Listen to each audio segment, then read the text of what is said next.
那民进党赖清德这边今仔日是以副总统的身份参加台北国际金融博览会，希望未来金融业会当推动台湾产业发展，达成4大目标。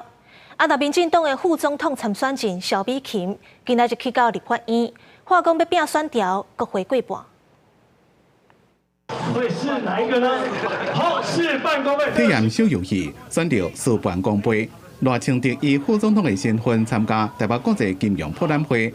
俄罗金融业也是护国产业，协助推动台湾产业发展，并且期待未来会达到4大目标。我会来打造一个稳健发展，而且是坚实强韧的金融体系。第一个目标是亚洲的资产管理中心，是让台湾成为亚洲金融科技创新发展的中心。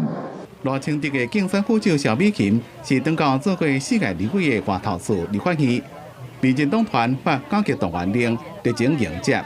萧美琴也请竞选家，话讲要拼国会过半。我们以正向阳光来看待台湾的未来。我相信每一个台湾人民都希望国家是不断的在前进，那不是为了权力争夺算计。赖萧配当选，国会过半。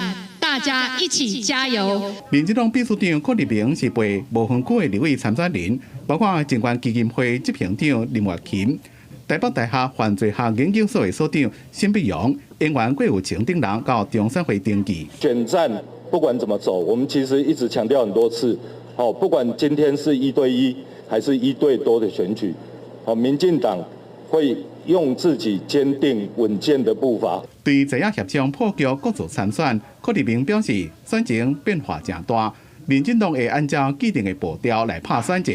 也拿各党的总统、政府参选人搭配优缺点，是留予台湾的民众家己做比较。记者综合报道。